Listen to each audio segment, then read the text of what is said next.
Quando a gente tem uma superfície que não está inclinada, aí a gente bota aqui o plano aqui está desse jeito, colocamos aqui o corpo, as forças que atuam sobre ele são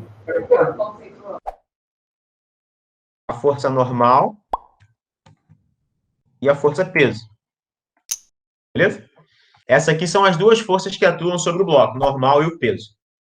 Caso eu pegue esse plano aqui, né, que está aqui desse jeito, e eu faça uma inclinação com esse plano, né, ó, ele sai daqui, ele sofre uma inclinação, esse bloco que está aqui, ele vai ficar inclinado agora em relação ao plano que a gente está olhando, mas, aliás, em relação ao que a gente está olhando, mas em relação ao plano, ele continua naquele esquema ali. Como a força normal, ela é sempre perpendicular, né? O que seria perpendicular? Forma aqui 90 graus com a horizontal. Então, aqui forma 90 graus. A força normal aqui também formar 90 graus. Ou seja, aqui está o plano, então aqui forma 90 graus. Só que a força-peso, ela continua puxando para baixo. Então, a força-peso vai aparecer puxando o bloco para baixo. Ou seja, essas são as forças que atuam no bloco caso não tenha atrito. Então, quando a gente pegar um plano inclinado assim, né, a gente está olhando ele ali tridimensionalmente, se eu pegar ele no plano, seria alguma coisa assim. Então, eu tenho normal, perpendicular à superfície aqui, ó. Se eu traçar aqui, ó, perpendicular aqui, ó, forma 90 graus. Só que o peso não está perpendicular à superfície. O peso está numa direção porque a Terra está puxando ele para baixo. O que a gente vai fazer aqui? A gente vai ter que fazer uma decomposição da força-peso. Então, a decomposição da força-peso seria isso. Ó. Eu tenho a normal. Como eu inclinei o plano, né, eu tinha... Se eu olhasse aqui para esse sistema, eu teria um sistema de coordenadas assim, né? Para cá está o Y e para cá está o X. Se eu inclinar o plano, aí seria isso aqui, ó. Para cá é o X e para cá é o Y. Então, perceba que a normal, ela se encontra exatamente aqui, ó, sobre esse eixo, só que o peso está fora do eixo aqui. Então, eu preciso fazer uma projeção desse peso nessa direção aqui. Então, eu vou ter um P nessa direção, um PX, e vou ter um peso nessa direção aqui, ó, um PY.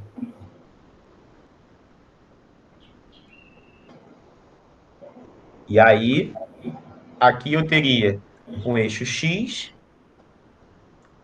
e aqui em cima eu teria um eixo Y. O que a gente precisa fazer agora? Quando a gente olha para essa primeira situação aqui, a normal e o peso se cancelam, e eles estão ambos na direção Y. Quando eu olho para essa outra situação aqui, a normal, ela não cancela mais com o peso.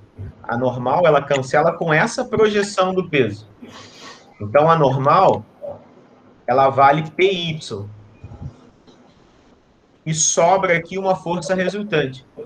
Então, se não existir nenhum tipo de atrito aqui, ó, para segurar esse cara, se não aparecer nenhuma faixa aqui, esse bloco vai ter uma aceleração descendo o plano. Então, a força resultante sobre o bloco ali vai ser Px. O que a gente precisa fazer é o seguinte, a gente precisa agora determinar quem é Py e quem é Px em relação ao ângulo. Qual o ângulo? O ângulo aqui de inclinação, esse ângulo θ aqui. Então, existe um ângulo θ, que fez com que o plano tivesse uma certa elevação. Quanto maior o ângulo ali, mais inclinado ele vai estar. E agora a gente precisa determinar quem é PY, quem é PY e quem é PX em termos de senos e cossenos. Esse ângulo θ, ele também está aqui, ó. Ele é esse mesmo ângulo aqui, ó. Seria esse mesmo ângulo que está aqui, ó. Ângulo θ aqui, formado para cá. Agora, como é que eu sei que aqui é o ângulo θ? Como é que eu sei que este cara aqui é o θ? Igual eu olho aqui para essa figura, quando eu olho para cá, como é que eu sei que o θ está ali, ó? Como é que eu sei que o θ está aqui? E aí, se eu fizer isso, eu sei que é normal, vale P cosseno θ, que é o PY, né? E o PX vale P seno. A ideia é o seguinte, eu preciso de alguns conceitos aqui geométricos, ó. Deixa eu aproveitar aqui essa figura e fazer a seguinte coisa, ó. Eu vou traçar aqui, ó, duas paralelas e uma transversal, tá? Essa aqui é a paralela. O nosso ângulo θ, ele se encontra aqui, ó. Aqui está o θ. E aí, ângulos opostos pelo vértice, então aqui também é θ, aqui é θ e aqui é θ. Tá? Então, só estou usando aqui a nossa geometria. Tá? Não estou fazendo nada além disso. A nossa força-peso, ela aparece aqui, ó, formando esta relação aqui, ó. Aqui está a força-peso. E a força normal está aqui, ó, nessa direção. Vou botar assim só para a gente ter uma dimensão melhor do que está acontecendo. Se eu prolongar para cá, ó, a força normal, e se eu prolongar para cá a força-peso, vou pegar só o pontilhado aqui para você ver que é um prolongamento.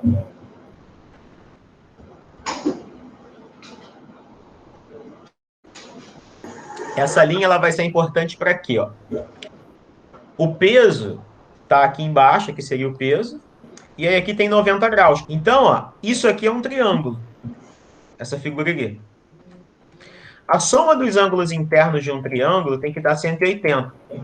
Então, se caso eu traçar um beta aqui, ó, eu posso dizer que θ mais beta vale 90 graus, porque quando eu somar com esse ângulo de baixo aqui dá 180. Θ mais beta vai dar 90, porque é o que falta para completar aqui esse triângulo.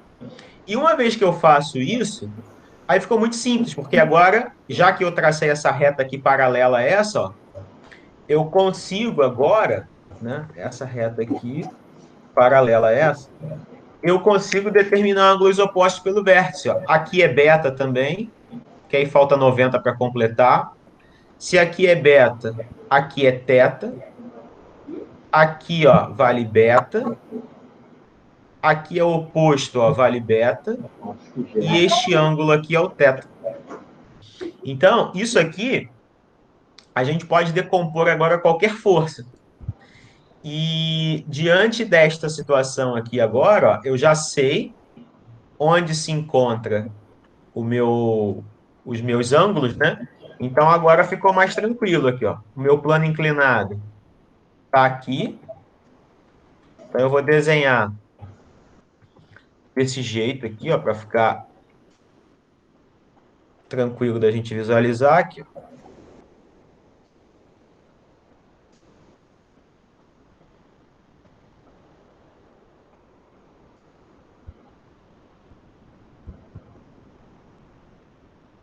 Então, aqui está a força normal.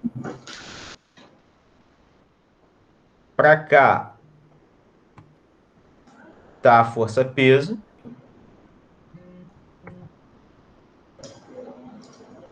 Peso normal.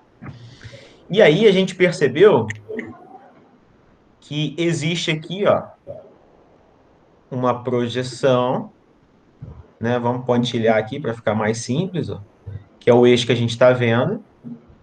Então agora tu nunca mais vai errar isso aqui, ó, que agora você já entendeu onde ficam os ângulos. Então, para cá, assim, ó, na direção da normal, eu vou ter uma força peso, que eu vou chamar de PY, e para cá eu vou ter uma força peso, que eu vou chamar de PX. E o ângulo θ está aqui, ó. Então, PY, ele vale P cosseno de θ, e PX, ele vale P seno de θ. Tá? Por quê? Porque este PY, ele se encontra aqui também, ó, e o PX também se encontra aqui. Pode formar um triângulo de novo. Então, se eu fizer aqui o pontilhado, aqui, ó, eu teria este triângulo aqui, ó. Esse é o θ. Esse é o ângulo que justifica tudo ali. Se ele tivesse inclinado de um outro valor, aí seria P cosseno desse valor. A gente teria aqui esta relação. Aqui está o θ, aqui está PY, aqui está PX e aqui está o P, né? São todos os vetores. Então, PY, P. Ó, aqui forma 90 graus. Ó. E aí, a gente pode fazer, né? Que seno de θ é igual ao cateto oposto sobre a hipotenusa. E o cosseno de θ é igual ao cateto adjacente sobre a hipotenusa. Daqui, a gente vai tirar que PX é o P seno de θ e PY é o P cosseno de θ.